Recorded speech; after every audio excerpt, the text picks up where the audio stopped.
Good morning friends, जैसे हम solve करते हैं एग्रीकल्चर लाइव टेस्ट सीरीज के बारे में, जिसका पार्ट नंबर सेकंड ये रहने वाला है। अगर आपने पार्ट फर्स्ट क्लियर नहीं किया है तो पार्ट फर्स्ट आपको मिल जाएगा आई बटन पर। ठीक है, राइट हैंड साइड में ऊपर साइड आपको दिख रहा होगा एक आई बटन, तो वहाँ पर आप जैसे ही टैप करोगे वहाँ पर आपको पार्ट फर्स्ट मिल जाएगा, तो वहाँ से आप उस टेस्ट को क्लियर कर सकते हो। आज की इस वीडियो को स्टार्ट करने से पहले मैं आपसे बोलना चाहूँगा यार हाँ कि इस वीडियो को आपको एंड तक जरूर देखना है, क्योंकि यार हाँ इस सीरीज़ में जितने भी क्वेश्चंस लिए जा रहे हैं वो सभी मोस्ट इंपॉर्टेंट है और एक एग्जाम के लिए काफ़ी बेस्ट यूजफुल रहने वाले हैं। और इसके साथ साथ अगर चैनल को अभी तक सब्सक्राइब नहीं किया है तो चैनल को सब्सक्राइब भी कर लेना और पास के बेल आइकन जरूर दबा देना, जिससे जब भी हमारे को नई वीडियो अपलोड की जाए तो वो सबसे पहले आपको प्राप्त हो। ठीक है, चलो आज की वीडियो स्टार्ट करते हैं। आज का हमारा फर्स्ट क्वेश्चन है 21 वाला। ठीक है, जैसे कि आज का हमारा फर्स्ट क्वेश्चन रहने वाला है कि निम्न में से कौन सी एक गरीब की गाय कहलाती है। तो एक कॉमन क्वेश्चन आप बता दोगे, जल्दी से बताइए कि गरीब की गाय किसे बोलता है? भेड़ को बोलता है, भैंस को बोलता है, मुर्गी को बोलता है, फिर बकरी को बोलता है? जल्दी से बताएंगे कि एक गरीब की गाय किसे बोलता है? भेड़ को, भैंस को, मुर्गी को या फिर बकरी को? जल्दी से बताएंगे कि आपका राइट आंसर कौन सा होगा। तो आपको पता होगा यार, अगर आप पूछा जाता है एक गरीब की गाय तो किसे बोलता है? बकरी को बोलता है। किसे बोलता है? बकरी को बोलता है। इसके साथ साथ हम लास्ट क्वेश्चन को भी करना चाहेंगे, क्योंकि यार एक मोस्ट इंपॉर्टेंट क्वेश्चन है। तो आप 20 क्वेश्चन में देख लीजिए कि इसमें आपसे पूछा है कि भारतीय कृषि अनुसंधान परिषद में कौन सी डीम्ड यूनिवर्सिटी है। याद रखना, यहाँ पर आपसे पूछा है डीम्ड यूनिवर्सिटी के बारे में। तो सबसे पहले आपको ये पता होना चाहिए डीम्ड यूनिवर्सिटी होती कितनी है। डीम्ड यूनिवर्सिटी होती कितनी है? तो कितनी होती है? 4 होती है। अब इसी के बारे में यहाँ पर पूछा गया है कि जो 4 यूनिवर्सिटी है, मान लीजिए डीम्ड यूनिवर्सिटी, तो कौन कौन सी है? ऑप्शन आप देख लीजिए यार हाँ कि IVRI, IISS, IARI या CIFE। तो इसे डायरेक्ट कर लेते हैं क्योंकि ज़्यादा टाइम लगेगा इसमें।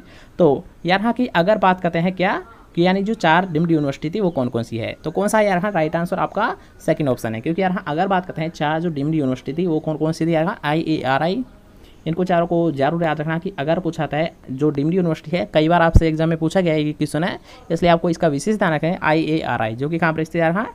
इंडियन एग्रीकल्चर रिसर्च इंस्टीट्यूट कहाँ पर स्थित? न्यू दिल्ली में स्थित है। कहाँ पर स्थित है? न्यू दिल्ली में स्थित है।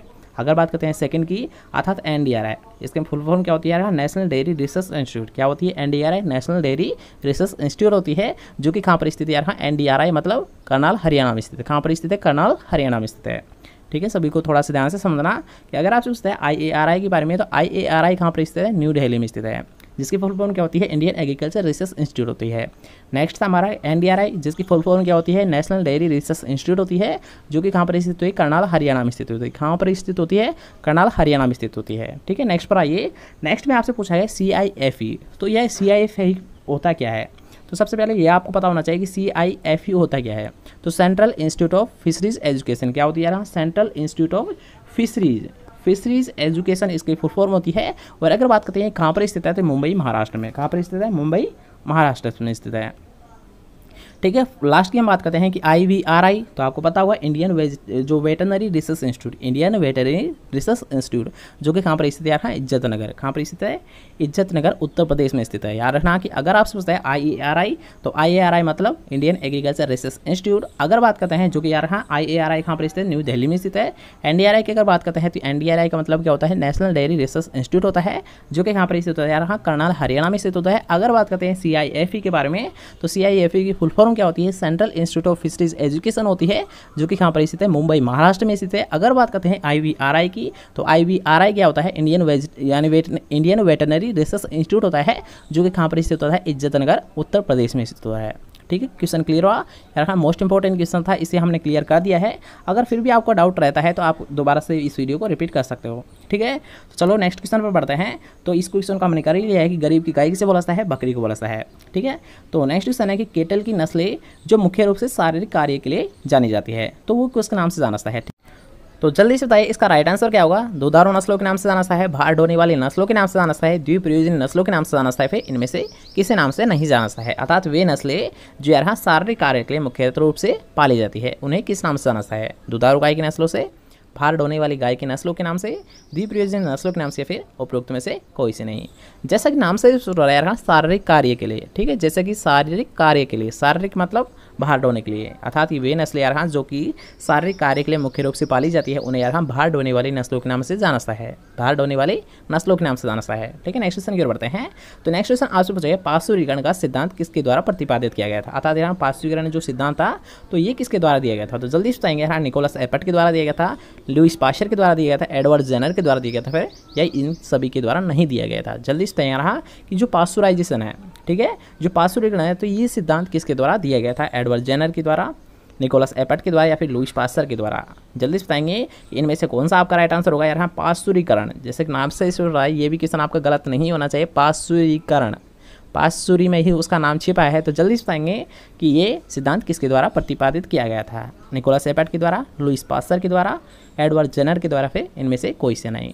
तो जैसे कि हमने बताया हम नाम में ही इसका नाम छिपा हुआ है, ठीक है। पाश्चुरीकरण मतलब पाश्चर, और पाश्चर मतलब लुईस पास्चर के द्वारा यहाँ पाश्चुरीकरण का सिद्धांत दिया गया था। पाश्चुरीकरण मतलब पाश्चर, और पाश्चर का मतलब लुईस पास्चर के द्वारा यहाँ पाश्चुरीकरण सिद्धांत दिया गया था, ठीक है। नेक्स्ट क्वेश्चन की ओर बढ़ते हैं। तो नेक्स्ट क्वेश्चन आपसे पूछा है निम्न में से कौन सा रोग वायरस जनित रोग नहीं है। तो जल्दी से बताएंगे ऐसा कौन सा रोग है, ऐसी कौन सी डिजीज जो कि यहाँ वायरस के द्वारा फैलती नहीं है। पहले आप ऑप्शंस देख लीजिए, उसके अकॉर्डिंग आपको राइट आंसर बताना है। जल्दी से बताएंगे कि कौन सा आपका राइट आंसर माना जाएगा। एफएमडी डिजीज अर्थात food and mouth disease, rinderpest, para tuberculosis, छोटी माता। तो जल्दी से बताएंगे ऐसा कौन सा रोग है यहाँ जो वायरस के द्वारा नहीं फैलता है। एफएमडी डिजीज जो कि मुख्यतः रूप से आपको पता होगा वायरस के द्वारा ही फैलता है। रिंडरपेस्ट जो भी यहाँ वायरस के द्वारा ही फैलता है। पैरा ट्यूबरक्लोसिस की अगर बात करते हैं तो इसे अभी छोड़ दीजिए। और चिकन पॉक्स भी किसके द्वारा फैलता है, वायरस के द्वारा ही फैलता है। अर्थात आपका राइट आंसर कौन सा हो यार, पैरा ट्यूबरक्लोसिस। यार हाँ पैरा जो ट्यूबरक्लोसिस है ये यार हाँ वायरस के द्वारा नहीं फैलता, बल्कि किसके द्वारा फैलता है, बैक्टीरिया के द्वारा फैलता है। किसके द्वारा फैलता है, बैक्टीरिया जनित एक रोग होता है, ठीक है। क्वेश्चन क्लियर हुआ। अगर आपसे पूछता है यार हाँ जो एफएमडी है, रिंडरपेस्ट है और छोटी माता है, अर्थात यार हाँ चिकन पॉक्स है, ये सब क्या होते हैं, वायरस जनित रोग होते हैं। लेकिन अगर बात करते हैं पैरा ट्यूबरक्लोसिस की, तो पैरा ट्यूबरक्लोसिस किसके द्वारा होता है, बैक्टीरिया के द्वारा होता है। किसके द्वारा होता है, बैक्टीरिया के द्वारा होता है, ठीक है। Question clear. नेक्स्ट क्वेश्चन की बात करते हैं कि मैड काउ डिजीज का मानव रूप है। यार हाँ कि मैड काउ डिजीज को मानव रूप यहाँ पर पूछा गया है। एक मोस्ट इंपॉर्टेंट क्वेश्चन है, आपको जल्दी से बताना है मैड काउ डिजीज का मानव रूप क्या होता है। स्क्रैपी होती है, सीजेडी होता है, एडस होता है, फिर रेबीज होती है। जल्दी से बताएंगे कि मैड काउ डिजीज का मानव रूप कौन सा होता है। स्क्रैपी होता है, सीजेडी होता है, एडस होता है, फिर रेबीज होता है। जल्दी से बताएंगे इसका राइट आंसर क्या होगा कि मैड काउ जो डिजीज होती है इसका मानव रूप किसे माना जाता है। स्क्रैपी को माना जाता है, सीजेडी को माना जाता है, एडस को माना जाता है, फिर रेबीज को माना जाता है। जल्दी से बताएंगे इसका राइट आंसर क्या होगा। तो यहाँ अगर आप सोचते हैं मैड काउ डिजीज जो कि यहाँ एक मेन डिजीज होती है, किसकी होती है, काउ की होती है, जैसे नाम से स्टोर है मैड काउ डिजीज। और अगर बात करते हैं यहाँ मैड काउ डिजीज पहले तो होती क्या है इसके बारे में थोड़ा सा डिस्कस कर लेते हैं। तो यहाँ मैड काउ डिजीज ये होती है यार यहाँ जो दूषित खाना खाने से, ठीक है। जो काउ होती है, जो गाय होती है, ये अगर मान लीजिए कोई कंटामिनेट अर्थात दूषित खाना खा जाती है तब ये डिजीज होती है। और अगर बात करते हैं किसके द्वारा, यहाँ प्रियोन्स के द्वारा, ठीक है। प्रियोन होते हैं, तो प्रियोन पड़े होते हैं, यानी जो दूषित भोजन होता है उसमें क्या होते हैं, प्रियोन होते हैं। क्या होते हैं, प्रियोन होते हैं। तो इन्हीं के द्वारा यहाँ क्या होती है, मैड काउ डिजीज होती है, जो कि किसकी एक मेजर डिजीज यहाँ गाय की होती है, काउ की होती है, ठीक है। अब बात करते हैं इसके मानव रूप के बारे में। तो यार मैड काउ डिजीज का जो मानव रूप है ये क्या होता है, सीजेडी होता है। क्या होता है, सीजेडी होता है। अब ये सीजेडी होता क्या है इसके बारे में भी थोड़ा सा जानकारी ले लेते हैं। तो यहाँ सीजेडी क्या होता है, तो थोड़ा सा ध्यान रखना कि सीजेडी का जो फुल फॉर्म होता है ये होता है सी जैकब डिजीज। यार रखा सी जैकब डिजीज के नाम से इसे जाना सा है। अब ये होती क्या है यार, इसमें अगर मान लीजिए सीजेडी से कोई संक्रमित हो जाता है व्यक्ति, तो उसकी यहाँ 1 साल के अंतर डेथ हो जाती है। 1 साल के अंतर्गत क्या होती है, उसकी डेथ हो जाती है।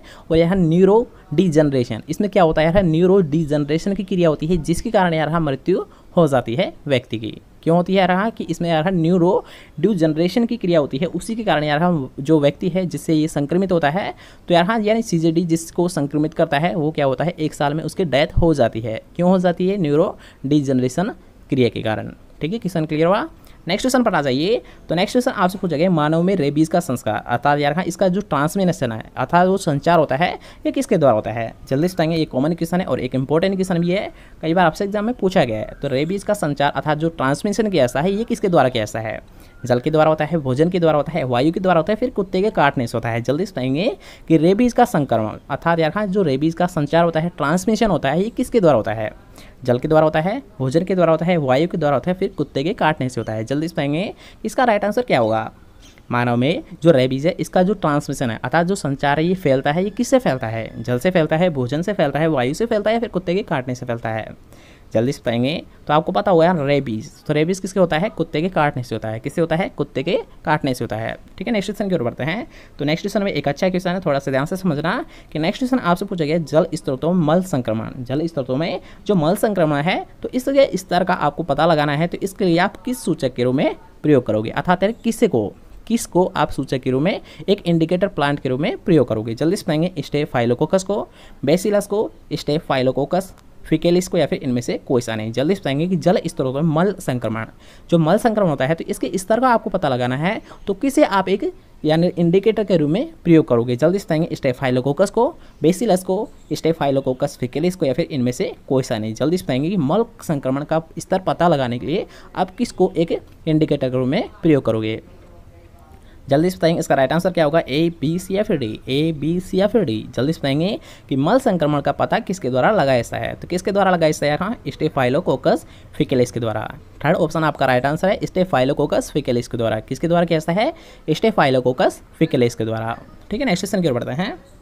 तो नेक्स्ट क्वेश्चन यार हाँ सुमेलित क्वेश्चन है, और हम मैंने हजार बार आपसे कहा होगा कि सुमेलित क्वेश्चन यार हाँ चाहे आप इस क्वेश्चन को ज़्यादा टाइम दिया करो, बस इस क्वेश्चन को थोड़ा सा ज़्यादा टाइम ही दिया करो। ठीक है, तो इस क्वेश्चन को करने से पहले यार हाँ कि अगर आपसे पूछा आ रहा है कि मलेरिया, ठीक है, एक एक पॉइंट को क्लियर करना चाहिए जब भी सुमेलित क्वेश्चन आना चाहिए आपसे।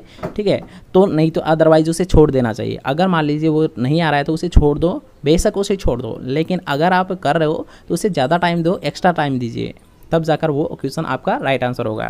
ठीक है, जैसे कि हम इसे क्लियर करते हैं तो यहाँ सबसे पहले आपको ये पता होना चाहिए कि मलेरिया किसके द्वारा फैलता है। ये तो आपको पता होगा कि मलेरिया किसके द्वारा फैलता है, एनाफ्लीज मच्छर के द्वारा फैलता है। ठीक है, ये तो आपको पता है कि मलेरिया किससे होता है, एनाफ्लीज मच्छर के द्वारा होता है। ठीक है, अगर मान लीजिए आपको सेकंड ऑप्शन नहीं आ रहा है और थर्ड ऑप्शन आपको आ रहा है, ठीक है, मान लीजिए कि डेंगू आपको आ रहा है कि डेंगू किससे होता है, ये भी मच्छर से होता है। किस मच्छर से होता है, एडिस मच्छर से होता है। कौन से होता है, कि मलेरिया आपको पता है कि मादा एनाफ्लीज मच्छर से होता है, ये आपको सभी को पता होगा।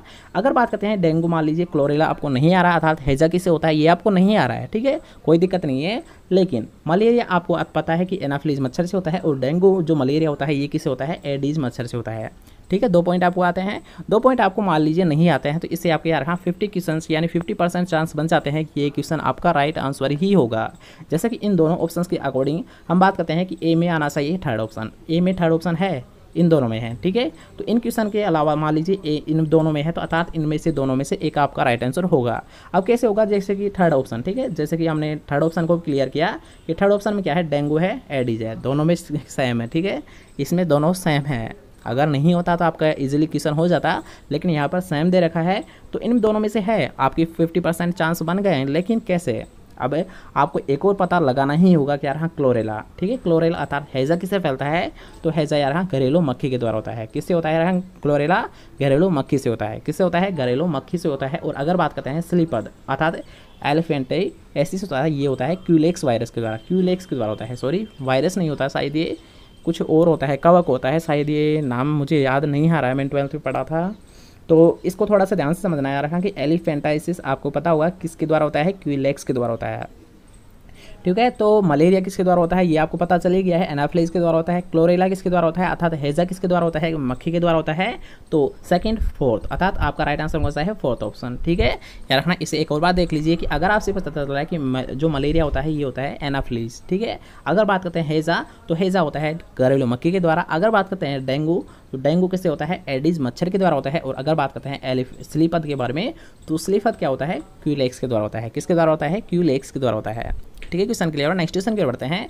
तो नेक्स्ट क्वेश्चन आपसे जो है, भारत में प्रथम पशु चिकित्सा महाविद्यालय, पशु चिकित्सा विज्ञान महाविद्यालय कहाँ पर खोला गया था, जल्दी से खोलेंगे बताएंगे यार हाँ कि प्रथम पशु चिकित्सा महाविद्यालय कहाँ पर स्थापित किया गया था, मुंबई में, कोलकाता में, चेन्नई में, फिर बेंगलुरु में। जल्दी से बताएंगे भारत में प्रथम पशु चिकित्सा महाविद्यालय कहाँ पर खोला गया था, मुंबई में, कोलकाता में, चेन्नई में, फिर बेंगलुरु में। जल्दी से बताएंगे इसका राइट आंसर क्या होगा कि जो प्रथम वेटनरी महाविद्यालय थी अर्थात जो कॉलेज थी, इसकी स्थापना कहाँ पर की गई थी, मुंबई में, कोलकाता में, चेन्नई में, फिर बेंगलुरु में। जल्दी से बताएंगे इसकी स्थापना कहाँ पर की गई थी। तो ये इसकी स्थापना की गई थी कोलकाता में। कहाँ पर की गई थी यार हाँ, जो प्रथम पशु चिकित्सा विज्ञान महाविद्यालय है तो इसकी स्थापना की गई थी कोलकाता में। कहाँ पर की गई थी, कोलकाता में की गई थी। ठीक है, नेक्स्ट क्वेश्चन की बात करते हैं। तो नेक्स्ट क्वेश्चन आ रहा है एक मोस्ट इंपॉर्टेंट क्वेश्चन है, कई बार आपसे एग्जाम में पूछा भी गया है कि जो पॉलीमरेज चेन रिएक्शन होती है इसका आविष्कार किसके द्वारा किया गया था। तो जल्दी से बताएंगे यार हाँ PCR, जैसे यार हाँ PCR टेक्निक भी आप जानते हो कि PCR टेक्निक है, तो इसकी खोज किसके द्वारा की गई थी। जल्दी से बताएंगे कि H खुराना के द्वारा, कैरी मुलिस के द्वारा, वाटसन और क्रिक के द्वारा, या फिर जॉनसन के द्वारा। जल्दी से बताएंगे कि जो PCR टेक्निक है अर्थात पॉलीमरेज चेन रिएक्शन है तो इसकी खोज किसके द्वारा की गई थी। H खुराना के द्वारा, कैरी मुलिस के द्वारा, वाटसन और क्रिक के द्वारा, फिर जॉनसन के द्वारा। जल्दी से बताएंगे इसका राइट आंसर क्या होगा। जल्दी से बताएंगे कि PCR के द्वारा अर्थात PCR की खोज किसके द्वारा की गई थी, खुराना के द्वारा, कैरी मुलिस के द्वारा, वाटसन और क्रिक के द्वारा, फिर जॉनसन के द्वारा। जल्दी से बताएंगे इसका राइट आंसर क्या होगा। तो अगर आपसे पूछा था पीसीआर टेक्निक या पॉलीमरेज चेन रिएक्शन, तो इसका आविष्कार किया गया था कैरी मुलिस के द्वारा। किसके द्वारा किया गया था? कैरी मुलिस के द्वारा किया गया था। PCR technique carry मुलिस, PCR technique carry मुलिस। ठीक है, क्वेश्चन क्लियर हुआ।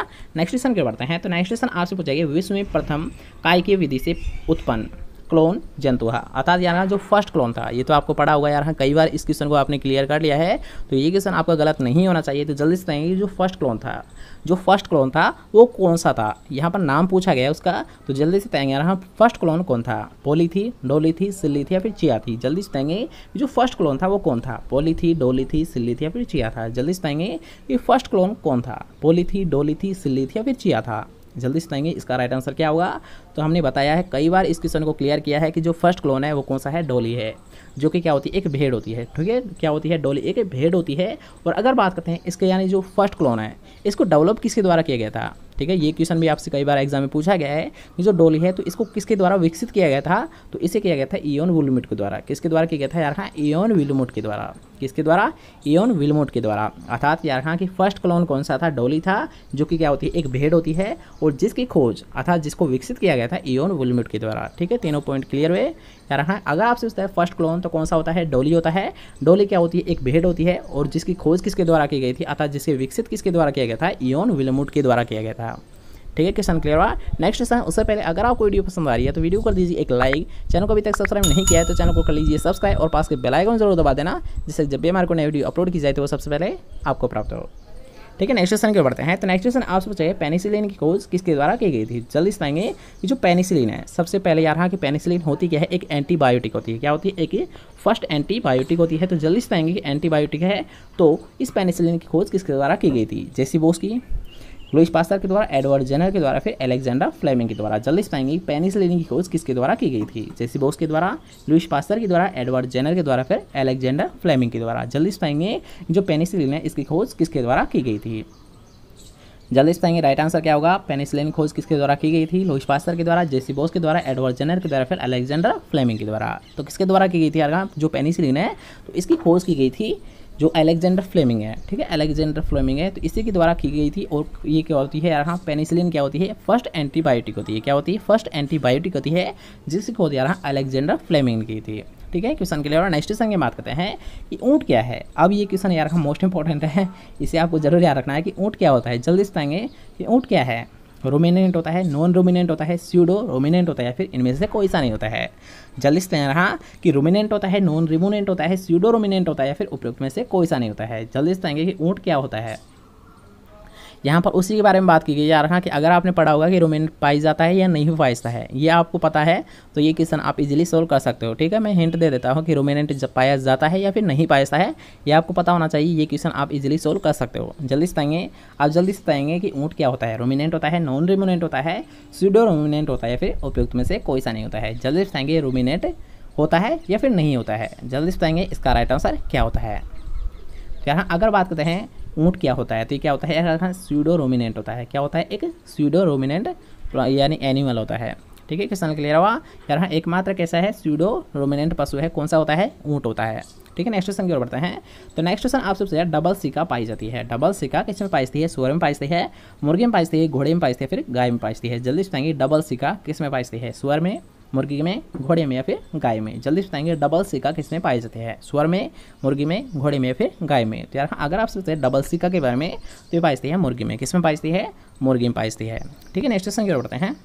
तो नेक्स्ट क्वेश्चन आपसे पूछा है घोड़े में रेसे का पाचन होता है, रुमेन में होता है, छोटी आंत में होता है, आमाशय में होता है, फिर बड़ी आंत में होता है। जल्दी से बताएंगे कि घोड़े में रेसे का पाचन कब होता है, अर्थात किस में होता है। रुमेन में होता है, छोटी आंत में होता है, आमाशय में होता है, फिर बड़ी आंत में होता है। जल्दी से बताएंगे कि राइट आंसर क्या होगा। घोड़े में रेसे का पाचन कहाँ पर होता है ये आपको बताना है। तो जल्दी से बताएंगे रुमेन में होता है, छोटी आंत में होता है, आमाशय में होता है, फिर बड़ी आंत में होता है। जल्दी से बताएंगे घोड़े में रेसे का पाचन कहाँ पर होता है, रोमेन में, छोटी आंत में, आमाशय में, पे बड़ी आंत में। तो यार हाँ अगर आपसे रेसे का पाचन, ठीक है, रेसे के पाचन के अगर आपसे पूछा जा रहा है तो कहाँ पर होता है, बड़ी आंत में होता है। कहाँ पर होता है, बड़ी आंत में होता है। ठीक है, नेक्स्ट क्वेश्चन की बात करते हैं कि रासायनिक रूप से अम्ल अघुलनशील राख, अर्थात यार हाँ एस क्या होती है। ठीक है, जो राख होती है ये होती क्या है, रासायनिक रूप से। ठीक है, रासायनिक रूप से आपको बतानी है, अर्थात इसका नाम क्या होता है, रासायनिक नाम क्या होता है।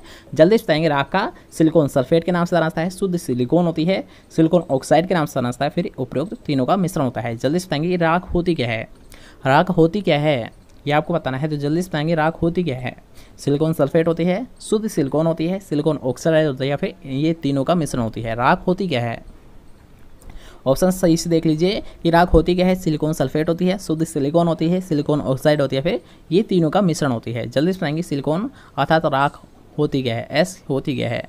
तो क्या होती है यार, अगर आपसे पूछा रहा है राख के बारे में, ठीक है, अगर आपसे पूछता है राख या एस के बारे में, तो क्या होती है सिलिकॉन ऑक्साइड को यार राख के नाम से जानता है। किसे जानता है यार, सिलिकॉन ऑक्साइड को ही राख के नाम से जानता है। ठीक है, नेक्स्ट क्वेश्चन की बात करते हैं कि चारे के रूप में कोमल ज्वार टेंडर सोरगम खिलाने का परिणाम क्या होता है, रिजल्ट क्या होता है। चारे के रूप में यार कोमल ज्वार को खिला रहे हो, ठीक है, कोमल ज्वार को आप खिला रहे हो, तो इसके परिणाम क्या होंगे, इसके रिजल्ट क्या होंगे, ये आपको बताना है। तो जल्दी से बताएंगे नाइट्रेट विषाक्तता होगी, साइनाइड विषाक्तता होगी, एपोनिन विषाक्तता होगी, या फिर ऑक्सलेट विषाक्तता होगी। जल्दी से बताएंगे कि अगर मान लीजिए आप ज़्यादा मात्रा में जो कोमल ज्वार है, ठीक है, यानी जो कच्ची जो ज्वार होती है, उसे अगर आप ज़्यादा मात्रा में खिला रहे हो तो उसका परिणाम क्या होगा, उसका रिजल्ट क्या होगा, ये आपसे पूछा जा रहा है। तो जल्दी से बताएंगे कि राइट आंसर क्या होगा। नाइट्रेट विषाक्तता होगी, साइनाइड विषाक्तता होगी, एपोनिन विषाक्तता होगी, या फिर ऑक्सलेट विषाक्तता होगी। जल्दी से बताएंगे यार हाँ कोमल ज्वार खिलाने का परिणाम क्या होता है। तो इस क्वेश्चन को यार हाँ कि आप ऐसे सॉल्व कर सकते हो कि आपको पता होगा ज्वार में क्या होता है। आपको पता होगा यार हाँ एक टॉक्सिक पदार्थ पाया है, कौन सा पाया है, HCN पाया है। क्या पाया है, HCN होता है, अर्थात यार हाइड्रोसाइनिक अम्ल पाया है। आपको पता है ना, अगर इस क्वेश्चन को ऐसे ही सोल्व कर सकते हो, ठीक है, थोड़ा सा ध्यान से समझना कि कोमल ज्वार है, आपको पता होगा HCN अम्ल पाया है। क्या पाया है, हाइड्रोसाइनिक अम्ल पाया है। क्या पाया है, हाइड्रोसाइनिक अम्ल होता है। हाइड्रोसाइनिक मतलब साइनाइड, ठीक है, हाँ इसमें है क्या है, हाइड्रोसाइनिक मतलब साइनाइड। अर्थात यार हाँ कि अगर मान लीजिए आप कोमल ज्वार या फिर जो कच्ची ज्वार है इसे अधिक मात्रा में अगर पशुओं को खिला रहे हो ना, तो इससे क्या होगा यार हाँ जो साइनाइड है, ठीक है, जो साइनाइड विषाक्तता है, तो इसकी मात्रा बढ़ जाएगी, जो कि क्या होती है यार हाँ पशु के लिए एक हानिकारक होती है। और अगर ज़्यादा मात्रा में अगर आप कोमल ज्वार या फिर कच्ची ज्वार को खिला रहे हो तो वो पशु की जान भी ले सकती है। अर्थात यार हाँ ये किसको जनरेट करती है, ये करती है साइनाइड विषाक्तता को। किसे करती है यार हाँ, साइनाइड विषाक्तता को करती है। ठीक है, क्वेश्चन क्लियर हुआ। नेक्स्ट क्वेश्चन की ओर बढ़ते हैं। तो नेक्स्ट क्वेश्चन आपसे पूछा है साइलेज में सूखे पदार्थ की मात्रा कितनी होती है। याद रखना यहाँ पर आपसे पूछा है सूखे पदार्थ के बारे में, ठीक है, यहाँ पर आपसे पूछा है सूखे पदार्थ के बारे में। तो जल्दी से बताएंगे यहाँ कि इसका राइट आंसर क्या होता है। अर्थात यहाँ साइलेज है तो इसमें सूखे पदार्थ कितना होता है, 10 से 15% होता है, 20 से 30% होता है, 40 से 50% होता है, फिर 70 से यानी 60 से 70% होता है। जल्दी से बताएंगे इसका राइट आंसर क्या होगा। साइलेज में सूखे पदार्थ की मात्रा कितनी होती है, 10 से 15% होती है, 20 से 30% होती है, 40 से 50% होती है, फिर 60 से 70% होती है। जल्दी से बताएंगे इसका राइट आंसर क्या होगा। 10 से 15%, 20 से 30%, 40 से 50% या फिर 60 से 70%। जल्दी से बताएंगे इसका राइट आंसर क्या होगा। साइलेज में सूखे पदार्थ की मात्रा कितनी होती है। तो आपको पता होगा यार हाँ साइलेज, तो यार हाँ साइलेज में सूखे पदार्थ है इसकी मात्रा कितनी होती है, 40 से 50 होती है। कितना होती है, 40 से 50% होती है। ठीक है, इसके साथ साथ रहेगा एक और मोस्ट इंपॉर्टेंट क्वेश्चन बनता है कि एक होता है साइलेज, एक होता है हे। ठीक है, एक होता है साइलेज, एक होता है हे। तो सबसे पहला जो क्वेश्चन बनता है इन दोनों से, तो वो बनता है यार हाँ साइलेज सबसे बेस्ट किसका बनता है, तो यार हाँ साइलेज बनता है सबसे ज़्यादा यानी सबसे अच्छा बनता है मक्के का। ठीक है, किसका बनता है, मक्का फसल का बनता है। और अगर बात की जाए हे की, तो हे सबसे बेस्ट बनता है बरसीम का। किसका बनता है, बरसीम का बनता है। ठीक है, फर्स्ट क्वेश्चन तो ये हुआ कि अगर आपसे पूछता है साइलेज सबसे बेस्ट किसका बनता है, सबसे अच्छा किसका बनता है, तो ये बनता है मक्के का। अगर बात करते हैं हे की, तो हे किसका बनता है, सबसे अच्छा ये बनता है बरसीम का। ठीक है, दोनों पॉइंट क्लियर है। इसके साथ साथ एक और पॉइंट आपको ध्यान रखना है कि अगर आपसे पूछता है, अगर आपसे पूछा जा रहा है साइलेज में नमी कितनी होती है, ठीक है, नमी से भी क्वेश्चन पूछा जाता है, तो साइलेज और हे इन दोनों में नमी कितनी होती है, ये भी क्वेश्चन मोस्ट इंपॉर्टेंट है, कई बार आपसे एग्जाम में पूछा गया है, तो इसका भी आपको विशेष ध्यान रखना है। तो जल्दी से बताएंगे साइलेज में नमी कितनी होती है, साइलेज में नमी कितनी होती है और हे में नमी कितनी होती है। अब यार हाँ यहाँ पर आपको इस बात पर कन्फ्यूज़ हो सकता है कि किस में नमी ज़्यादा होती है। ठीक है, तो यार हाँ अगर आप सोचते हैं साइलेज के बारे में, ठीक है, साइलेज में नमी कितनी होती है पहले ये जान लीजिए, फिर आपको एक शॉर्ट ट्रिक दी जाएगी जिससे कि आप इस क्वेश्चन को भूल नहीं सकते हो, कभी भी भूल नहीं पाओगे। ठीक है, तो सबसे पहले यार हाँ कि अगर आपसे पूछता है साइलेज में नमी, तो साइलेज में नमी होती है यार हाँ 60 से 70%। कितनी होती है, 60 से 70 या फिर डायरेक्ट 70 याद रखना आपको, डायरेक्ट यार हाँ 70%। कितनी होती है, इसमें नमी होती है 70% होती है। कितनी होती है, 70% होती है। ठीक है, अगर बात करते हैं हे में, तो हे में यार हाँ 15 से 20% पाइती है। कितनी होती है यार हाँ, नमी 15 से 20% होती है। ठीक है, क्वेश्चन क्लियर हुआ कि साइलेज में होती है यार हाँ 70%, और अगर बात करते हैं हे में नमी, तो हे में नमी होती है 15 से 20%। अब इसे कैसे याद रखोगे, अर्थात यार हाँ कि आपको ये कैसे पता चलेगा कि साइलेज में नमी ज़्यादा होती है, हे में ज़्यादा होती है। यार हाँ इस क्वेश्चन को करने से पहले इस बात को जरूर से ध्यान रखना कि कैसे आप इसे याद रखोगे। तो इसे आप ऐसे याद रख सकते हो, मान लीजिए ये जो साइलेज है, ठीक है।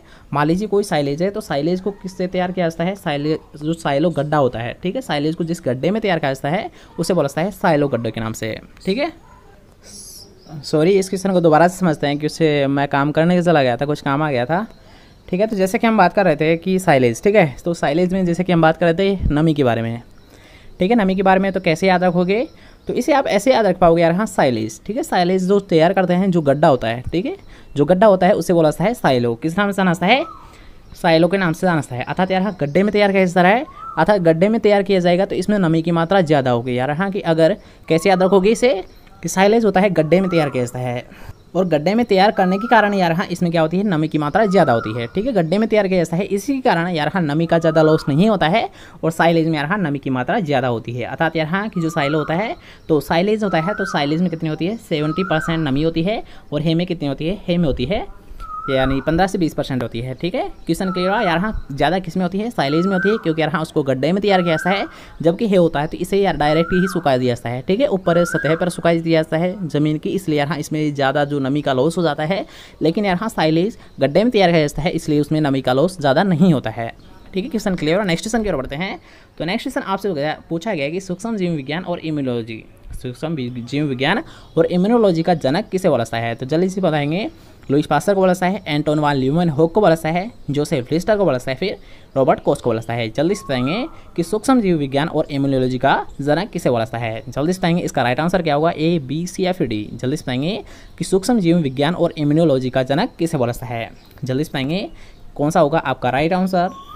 तो यार हाँ अगर आप सोचते हैं सूक्ष्म जीव विज्ञान और इम्यूनोलॉजी के बारे में, तो सूक्ष्म जीव विज्ञान और इम्यूनोलॉजी का जनक यार हाँ लुईस पास्चर को माना जाता है। किसे माना जाता है, लुईस पास्चर को माना जाता है, ठीक है। नेक्स्ट क्वेश्चन की ओर बढ़ते हैं। तो नेक्स्ट क्वेश्चन आपसे पूछ रहा है कि तंबाकू मोजेक वायरस की खोज किसके द्वारा की गई थी। तो जल्दी से बताएंगे कि तंबाकू मोजेक वायरस की खोज किसने की थी। एम.डब्ल्यू. बेंजरिक ने, लुईस पास्चर ने, एडवर्ड जेनर ने या फिर रॉबर्ट कोच ने। जल्दी से बताएंगे कि तंबाकू जो मोजेक वायरस है TMV होता है, अर्थात तंबाकू मोजेक वायरस होता है, तो इसकी खोज किसके द्वारा की गई थी। बेंजरिक के द्वारा, लुईस पास्चर के द्वारा, एडवर्ड जेनर के द्वारा, फिर रॉबर्ट कोच के द्वारा। जल्दी से बताएंगे कि तंबाकू मोजेक वायरस की खोज किसके द्वारा की गई थी। तो किसके द्वारा की गई थी, हाँ बेंजरिक के द्वारा की गई थी। किसके द्वारा की गई थी, बेंजरिक के द्वारा की गई थी, ठीक है। नेक्स्ट क्वेश्चन की बात करते हैं कि एडवर्ड जेनर पहले व्यक्ति थे जिन्होंने विकास किया। तो जल्दी से बताएंगे किसका विकास किया था। रेबीज वैक्सीन का इसने प्रयोग किया था, स्मॉल पॉक्स वैक्सीन का प्रयोग किया था, या फिर खुरमक्का और मुहैप्पका वैक्सीन का किया था, फिर इनमें से किसी का नहीं किया था। अर्थात यहाँ एडवर्ड जेनर ने किसका विकास किया था, ये आपको बताना है। तो जल्दी से बताएंगे रेबीज वैक्सीन का किया था, स्मॉल पॉक्स वैक्सीन का किया था, खुरपक्का और मुहैप्पका वैक्सीन का किया था, इनमें से किसी का नहीं किया था। जल्दी से बताएंगे कि एडवर्ड जेनर ने किसका विकास किया था। रेबीज वैक्सीन का, स्मॉल पॉक्स वैक्सीन का, खुरपक्का और मुहैप्पका वैक्सीन का, फिर इनमें से कोई नहीं। जल्दी से बताएंगे इसका राइट आंसर क्या होगा। जल्दी से बताइए। तो यहाँ अगर आप सोचते हैं एडवर्ड जेनर के बारे में, तो एडवर्ड जेनर ने जो खोज की थी ये की थी स्मॉल पॉक्स वैक्सीन की। किसकी खोज की थी, किसका विकास किया था, ये किया था स्मॉल पॉक्स वैक्सीन की, ठीक है। नेक्स्ट क्वेश्चन की ओर बढ़ते हैं। तो नेक्स्ट क्वेश्चन आपसे पूछ रहा है माइकोलॉजी में अध्ययन कैसा है। तो जल्दी से बताएंगे, इस क्वेश्चन को भी हमने कई बार क्लियर कर लिया है। तो जल्दी से बताएंगे माइकोलॉजी में किसका अध्ययन कैसा है। जीवाणु का अध्ययन कैसा है, वायरस का अध्ययन कैसा है, कवक का अध्ययन कैसा है, फिर परजीवी का अध्ययन कैसा है। जल्दी से बताएंगे कि माइकोलॉजी में अध्ययन किसका कैसा है। जीवाणु का कैसा है, वायरस का कैसा है, कवक का कैसा है, फिर परजीवी का कैसा है। जल्दी से बताएंगे कि माइकोलॉजी में अध्ययन किसका कैसा है। माइकोलॉजी में, ठीक है, माइकोलॉजी में आपसे पूछा गया है तो किसका अध्ययन कैसा है, कवक का कैसा है। किसका कैसा है, कवक का अध्ययन कैसा है। किसका कैसा है, कवक का अध्ययन कैसा है। इसके साथ साथ आपको एक और पॉइंट याद रखना है कि माइकोलॉजी के साथ साथ अगर आपसे पूछता है माइकोलॉजी में अध्ययन, तो माइकोलॉजी में अध्ययन यार हाँ कवक का कैसा है। लेकिन अगर आपसे पूछता है फाइकोलॉजी, ठीक है, एक होता है माइकोलॉजी, एक होता है फाइकोलॉजी। तो फाइकोलॉजी में कैसा है यार हाँ सेवालों का अध्ययन, ठीक है। किसका अध्ययन कैसा है, फाइकोलॉजी में सेवालों का अध्ययन कैसा है। किसका कैसा है, सेवालों का अध्ययन कैसा है। और माइकोलॉजी में किसका कैसा है, कवक का कैसा है, ठीक है। क्वेश्चन के याद रहेगा यार हाँ कि अगर आप सोचते हैं माइकोलॉजी, तो माइकोलॉजी में कैसा है, कवक का अध्ययन, और फाइकोलॉजी में किसका अध्ययन कैसा है, सेवालों का अध्ययन कैसा है, ठीक है। Question clear. और नेक्स्ट क्वेश्चन ये बात करते हैं। तो नेक्स्ट क्वेश्चन आपसे पूछा गया पियर एंटोनियो माइकेली किस विज्ञान का जनक माना जाता है। जैसे कि हमने इस वीडियो को किससे यानी इस क्वेश्चन को हमने कल ही सोल्व किया है, तो ये क्वेश्चन आपका गलत नहीं होना चाहिए। तो जल्दी से बताएंगे कि P.A. माइकेली किस विज्ञान का जनक माना जाता है। वायरस विज्ञान का, जीवाणु विज्ञान का, पैरासाइटोलॉजी का, या फिर कवक विज्ञान का। जल्दी से बताएंगे कि जो माइकेली है ये किस विज्ञान का जनक माना जाता है। जल्दी से बताएंगे कि P.A. माइकेली या फिर पियर एंटोनियो माइकेली किस विज्ञान का जनक माना जाता है। तो जैसे कि हमने कल ही बताए थे हाँ कि कवक, ठीक है, कवकों का अध्ययन क्या कहलाता है, माइकोलॉजी कहलाता है। और अगर आपसे पूछता है कवक के यानी कवक विज्ञान है तो इसके जनक किसे माना जाता है, तो इसके जनक माना जाता है P.A. माइकेली को या फिर पीटर एंटोनियो माइकेली को बोलता है। ठीक है, क्वेश्चन क्लियर हुआ कि जो माइकेली है ये किस विज्ञान का जनक है, ये होता है कवक विज्ञान का। किसका होता है, कवक विज्ञान का जनक होता है। ठीक है, नेक्स्ट क्वेश्चन की बात करते हैं कि निम्नलिखित में से एक एसिड फास्ट जीवाणु के कारण होता है, ये आपको बताना है। तो जल्दी से बताएंगे कि ऐसी कौन सी डिजीज जो क्या रहा एसिड फास्ट, ठीक है, एसिड फास्ट जीवाणु के द्वारा होती है। जल्दी से बताएंगे, क्षय रोग होता है, टीबी होती है यानी ब्रूसेलोसिस होती है, फिर हेमोरहेजिक सेप्टिसीमिया होती है, फिर ब्लैक क्वार्टर होती है। जल्दी से बताएंगे कि ऐसी कौन सी डिजीज है जो कि एसिड फास्ट जीवाणु के द्वारा फैलती है। टीबी होती है, ब्रूसेलोसिस होती है, हेमोरहेजिक सेप्टिसीमिया होती है, फिर ब्लैक क्वार्टर होती है। जल्दी से बताएंगे इसका राइट आंसर क्या होगा, ए बी सी या फिर डी, ए बी सी या फिर डी। जल्दी से बताएंगे आपका राइट आंसर क्या होगा, टीबी होती है, ब्रूसेलोसिस होता है, हेमोरहेजिक सेप्टिसीमिया होता है, फिर ब्लैक क्वार्टर होता है। अर्थात एसिड फास्ट जीवाणु के द्वारा कौन सा रोग होता है, तो कौन सा होता है, टीबी रोग होता है, अर्थात क्षय रोग होता है। कौन सा रोग होता है, टीबी या क्षय रोग होता है। ठीक है, क्वेश्चन क्लियर हुआ। नेक्स्ट क्वेश्चन पर बढ़ते हैं। तो नेक्स्ट क्वेश्चन आपसे पूछा गया, हम प्रतिकूल परिस्थितियों में किसकी सहायता से जीवाणु निजात पाते हैं। प्रतिकूल परिस्थितियों में किसकी सहायता से जीवाणु निजात पाते हैं। कैप्सूल होता है, एल्फेज होती है, फ्लैजेला होता है, या फिर स्पोर होता है। जल्दी बताएंगे प्रतिकूल परिस्थितियों में। ठीक है, जब यहाँ प्रतिकूल परिस्थिति होती है तो जीवाणु किसके द्वारा निजात पाते हैं, कैप्सूल के द्वारा, एल्फेज के द्वारा, फ्लैजेला के द्वारा, या फिर स्पोर्स के द्वारा। जल्दी बताएंगे कि आपका राइट आंसर क्या होगा, प्रतिकूल परिस्थितियाँ किसकी सहायता से जीवाणु निजात पाते हैं, कैप्सूल के द्वारा, एल्फेज के द्वारा, फ्लैजेला के द्वारा, फिर स्पोर्स के द्वारा। तो किसके द्वारा पाते हैं यार, जीवाणु जो निजात पाते हैं ये पाते हैं स्पोर्स के द्वारा। किसके पाते हैं यार, ये जीवाणु जो निजात पाते हैं ये पाते हैं स्पोर्स के द्वारा। ठीक है, नेक्स्ट क्वेश्चन की ओर बढ़ते हैं। तो नेक्स्ट क्वेश्चन आपसे पूछा गया, एंटीबायोटिक किसका उत्पाद होती है। अर्थात यहाँ जो प्रोडक्ट होता है एक बाई प्रोडक्ट होता है। ठीक है, एंटीबायोटिक्स क्या होती है, एक बाई प्रोडक्ट होता है, ये किसका होता है। लेकिन यहाँ पर यही पूछा गया है कि एंटीबायोटिक्स किसका प्रोडक्ट होता है, यही तो आपसे पूछा गया है। तो जल्दी बताएंगे जो एंटीबायोटिक्स है ये होती क्या है, जीवाणु और कवक का उत्पाद होता है, अर्थात बाई प्रोडक्ट होता है। कवक और परजीवी का बाई प्रोडक्ट होता है, परजीवी और जीवाणु का बाई प्रोडक्ट होता है, फिर कवक और वायरस का बाई प्रोडक्ट होता है। जल्दी बताएंगे यहाँ के एंटीबायोटिक्स होती क्या है। जल्दी बताएंगे कि जीवाणु और कवक का बाई प्रोडक्ट होता है, कवक और परजीवी का बाई प्रोडक्ट होता है, परजीवी और जीवाणु का बाई प्रोडक्ट होता है, फिर कवक और वायरस का बाई प्रोडक्ट होता है। जल्दी बताएंगे इसका राइट आंसर क्या होगा, अर्थात एंटीबायोटिक्स होती क्या है ये आपको बताना है। तो जल्दी बताएंगे कि इसका राइट आंसर होता क्या है। यार अगर आपसे पूछता है एंटीबायोटिक्स, अगर आपसे पूछता है एंटीबायोटिक्स के बारे में तो क्या होते हैं यार, ये होते हैं जीवाणु और कवक के बाई प्रोडक्ट होते हैं। क्या होते हैं एंटीबायोटिक्स, ये होती है जीवाणु और कवक के बाई प्रोडक्ट होते हैं। ठीक है, नेक्स्ट क्वेश्चन की हम बात करते हैं। तो नेक्स्ट क्वेश्चन आपसे पूछा गया लायोफिलाइजेशन, लायोफिलाइजेशन किसकी विधि है ये आपको बताना है। लायोफिलाइजेशन एक बार देख लीजिए वर्ड को, यहाँ पर आपसे पूछा गया लायोफिलाइजेशन किसकी विधि होती है। जीवाणु को चयन करने की, जीवाणु को नष्ट किया जाता है इसके द्वारा, या फिर जीवाणु को उत्पन्न करने की एक विधि होती है, या फिर जीवाणु का भंडारण करने की एक विधि होती है। जल्दी से बताएंगे कि लायोफिलाइजेशन किसका मेथड होता है, किसकी विधि होती है। जीवाणु की चयन करने की, जीवाणु को नष्ट करने की, जीवाणु को उत्पन्न करने की, फिर जीवाणु का भंडारण करने की। जल्दी से बताएंगे कि लायोफिलाइजेशन होती क्या है। तो यहाँ अगर बात करते हैं लायोफिलाइजेशन तो ये होती है जीवाणु का भंडारण करने की। क्या होती है यहाँ एक विधि होती है जीवाणु के भंडारण करने की, जीवाणु का स्टोरेज करने की। ठीक है, नेक्स्ट क्वेश्चन की ओर बढ़ते हैं। तो नेक्स्ट क्वेश्चन आपसे पूछा है किस विधि में जीवाणु से जीवाणु के बीच आनुवंशिक पदार्थ का स्थानांतरण होता है। यहाँ पर आपसे क्वेश्चन में पूछा गया है, क्वेश्चन को थोड़ा सा ध्यान से समझिए कि क्वेश्चन है आपसे पूछा है जीवाणु से जीवाणु के मध्य है, जीवाणु से जीवाणु के बीच आनुवंशिक पदार्थ है तो इसका स्थानांतरण होता है। यानी कौन सी ऐसी विधि है जिसके द्वारा यहाँ आनुवंशिक पदार्थ एक जीव से दूसरे जीवाणु में चला जाता है, अर्थात वो कौन सी क्रिया होती है ये आपको बतानी है। तो जल्दी से पाएंगे ट्रांसफॉर्मेशन के द्वारा, ट्रांसडक्शन के द्वारा, सेल कंजक्शन के द्वारा, फिर इन सभी के द्वारा। जल्दी से पाएंगे कि जीवाणु से जीवाणु के बीच आनुवंशिक पदार्थ का स्थानांतरण किस विधि के द्वारा होता है। ट्रांसफॉर्मेशन के द्वारा, ट्रांसडक्शन के द्वारा, सेल कंजक्शन के द्वारा, फिर इन सभी के द्वारा। जल्दी से बताएंगे कि जीवाणु से जीवाणु के बीच आनुवंशिक पदार्थ का स्थानांतरण होता है ट्रांसफॉर्मेशन के द्वारा, ट्रांसडक्शन के द्वारा, सेल कंजक्शन के द्वारा, फिर इन सभी के द्वारा। जल्दी से बताएंगे कि आपका राइट आंसर क्या होगा। तो यार अगर आपसे होता है जीवाणु से जीवाणु के बीच, तो जीवाणु से जीवाणु के बीच जो आनुवंशिक पदार्थों का स्थानांतरण होता है ये होता है यार ये सभी के द्वारा होता है। ट्रांसफॉर्मेशन के द्वारा होता है, ट्रांसडक्शन के द्वारा होता है, सेल कंजक्शन के द्वारा होता है, अर्थात इन सभी के द्वारा आनुवंशिक पदार्थों का एक जीव से दूसरे जीवों में स्थानांतरण हो जाता है। ठीक है, नेक्स्ट क्वेश्चन की ओर बढ़ते हैं। तो नेक्स्ट क्वेश्चन आपसे पूछेगा निम्न में से कौन सा संक्रमण पशुओं में सेक्सुअली ट्रांसमिटेड होता है। अर्थात यहाँ पर आपको बताना है सेक्सुअली ट्रांसमिटेड कौन सी डिजीज होती है। तो इसे मैं डायरेक्ट क्लियर कर देता हूँ, ये आपसे नहीं आ पाएगा क्योंकि एक हार्ड क्वेश्चन है। अगर आपको आता है तो अच्छी बात है, तो जल्दी से बताइए एक, बी, सी या फिर डी। जल्दी से बताएंगे सेक्सुअल ट्रांसमिटेड कौन सी डिजीज होती है।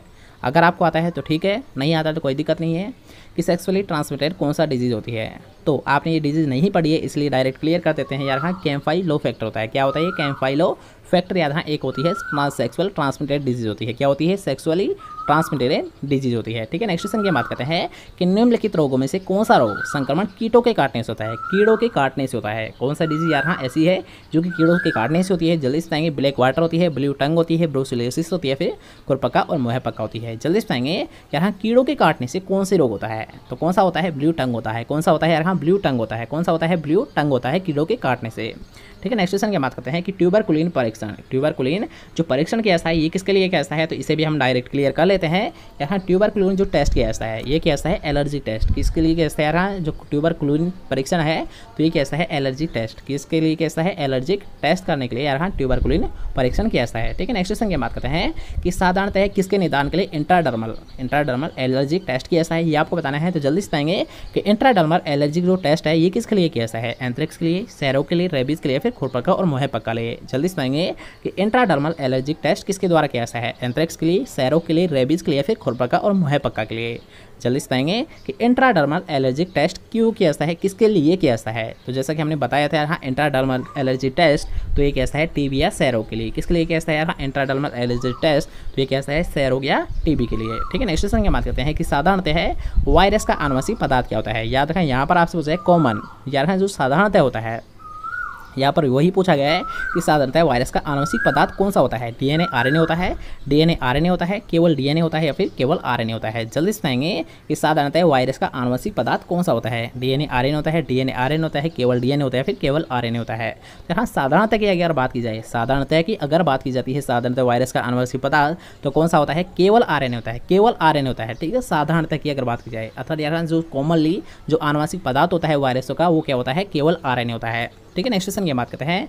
तो नेक्स्ट क्वेश्चन आपसे पूछा गया है कि साधारणतः पशु वायरस का कल्चर तैयार करते हैं एम्ब्रायोनिक एग्स में, सेल कल्चर में, लेबोरेटरी पशुओं में या फिर उपयुक्त सभी में। साधारणतः पशु वायरस कल्चर तैयार करते हैं एम्ब्रायोनिक एग्स में, सेल कल्चर में, लेबोरेटरी पशुओं में या फिर उपयुक्त सभी में। तो इसका राइट आंसर है उपयुक्त सभी। अर्थात यहाँ जो वायरस का कल्चर है ये सभी में तैयार किया जाता है, एम्ब्रायोनिक एग्स में भी, सेल कल्चर में भी और लेबोरेटरी पशुओं में भी। ठीक है, नेक्स्ट क्वेश्चन की ओर बढ़ते हैं। तो नेक्स्ट क्वेश्चन आपसे पूछा है क्रोनिक वेस्टिंग डिजीज कहलाता है, अर्थात ऐसा कौन सा रोग है यार हाँ क्रोनिक वेस्टिंग डिजीज के नाम से जिसे जाना जाता है, क्रोनिक वेस्टिंग डिजीज के नाम से जिसे जाना जाता है। याद रखना कि क्रोनिक वेस्टिंग डिजीज के नाम से किसे जाना जाता है। तो जल्दी से बताएंगे इसका राइट आंसर क्या होगा, ब्लैक वाटर को जाना जाता है, खुरपका एवं मुहपका रोग को जाना जाता है, मेड काउ डिजीज को जाना जाता है, फिर हेमोरिक सेप्टिसीमिया को जाना जाता है। जल्दी से बताएंगे क्रोनिक वेस्टिंग डिजीज किस नाम से जाना जाता है, क्रोनिक वेस्टिंग डिजीज किसके नाम से जाना जाता है। जल्दी से बताएंगे ब्लैक वाटर को जाना जाता है, खुरपका मुहपका को जाना जाता है, मेड काउ डिजीज को जाना जाता है, फिर हेमोरिज सेप्टिसीमिया को जाना जाता है। जल्दी से बताएंगे कि क्रोनिक वेस्टिंग डिजीज के नाम से किसे जाना जाता है। तो कौन सी होती है, हाँ ये बोला जाता है मेड काउ डिजीज को। यार हाँ कि मेड काउ डिजीज है, इसी का सेकंड नाम क्या है, क्रोनिक वेस्टिंग डिजीज होती है। क्या होती है, क्रोनिक वेस्टिंग डिजीज होती है। ठीक है, क्वेश्चन क्लियर है। नेक्स्ट क्वेश्चन की ओर बढ़ते हैं। तो नेक्स्ट क्वेश्चन आपसे पूछा गया निम्नलिखित वायरसों में से कौन से वायरस मुख्य रूप से जंतुओं में गठाने अर्थात ट्यूमर्स के लिए उत्पन्न करते हैं। ट्यूमर्स कौन उत्पन्न करता है, तो इसको भी हम डायरेक्ट क्लियर कर लेते हैं कि यार हाँ कौन सा वायरस ऐसा होता है जो कि यार हाँ ट्यूमर्स उत्पन्न करता है।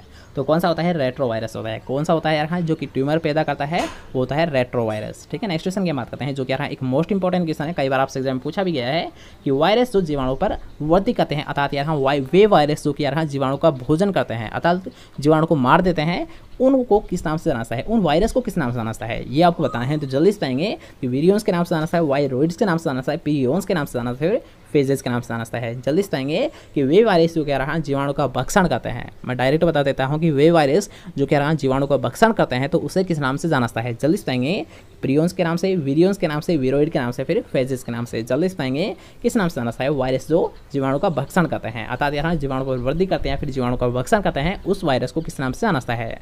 तो कौन सा होता है, बैक्टीरियोफेजेस होता है। कौन सा होता है, बैक्टीरियोफेजेस। कौन सा होता है, बैक्टीरियोफेजेस मतलब फेजेस आपका राइट आंसर है। क्योंकि यार हाँ बैक्टीरियोफेजेस क्या होता है कि बैक्टीरियोफेजेस एक ऐसा वायरस होता है जो कि यार हाँ जीवाणु को भक्षण करता है अर्थात जीवाणु को मार देता है। क्या होता है, जीवाणु पर वृद्धि करता है और उनका भक्षण कर लेता है, वो वायरस कौन सा होता है, बैक्टीरियोफेगस होता है। ठीक है, नेक्स्ट क्वेश्चन की बात करते हैं कि स्ट्रेगेल्स आर्थिक रूप से किसका महत्वपूर्ण रोग है। स्ट्रेगेल्स आर्थिक रूप से किसका महत्वपूर्ण रोग है, घोड़े का होता है, मवेशी का होता है, भेड़ या बकरी का होता है, फिर कुत्ते का होता है। जल्दी से बताएंगे स्ट्रेगल्स आर्थिक रूप से किसका एक मुख्य रोग होता है, घोड़े का होता है, मवेशी का होता है, भेड़ या बकरी का होता है या फिर कुत्ते का होता है। जल्दी से बताएंगे स्ट्रेंगल्स आर्थिक रूप से किसका एक मुख्य रोग होता है, घोड़े का होता है, मवेशी का होता है, भेड़ या बकरी का होता है, फिर कुत्ते का होता है। जल्दी से बताएंगे किसका होता है स्ट्रेगल्स आर्थिक रूप से रोग, तो ये होता है घोड़े का। किसका होता है, घोड़े का होता है।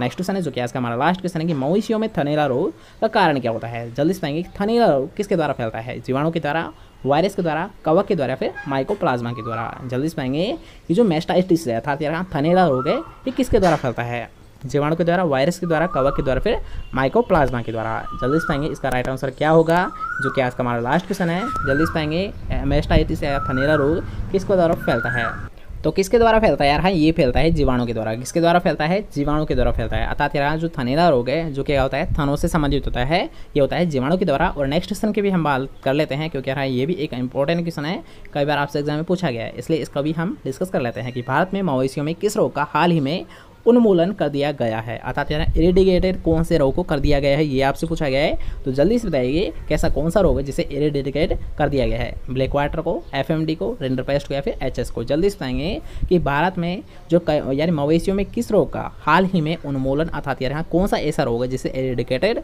कर दिया गया है, रिंडरपेस्ट को, ब्लैक वाटर को, एफएमडी को या फिर एचएस को। तो कौन सा होता है यार, हाँ ये होता है रिंडरपेस्ट। अर्थात यार हाँ रिंडरपेस्ट ऐसा डिजीज है जिसका हाल ही में उन्मूलन अर्थात इरेडिकेटेड कर दिया गया है। ठीक है, तो आज के लिए बस इतना है। कैसा लगा आज का वीडियो कमेंट करके जरूर बताएं। और अगर आपको वीडियो पसंद आया तो वीडियो कर दीजिए एक लाइक, इस वीडियो कर दीजिए अपने दोस्तों के साथ ज़्यादा से ज़्यादा शेयर, और चैनल को अभी तक सब्सक्राइब नहीं किया है तो चैनल को लीजिए सब्सक्राइब। मिलता है नेक्स्ट टाइम बहुत टॉप से, जब तक लीजिए हिंद से बाय बाय, टेक केयर।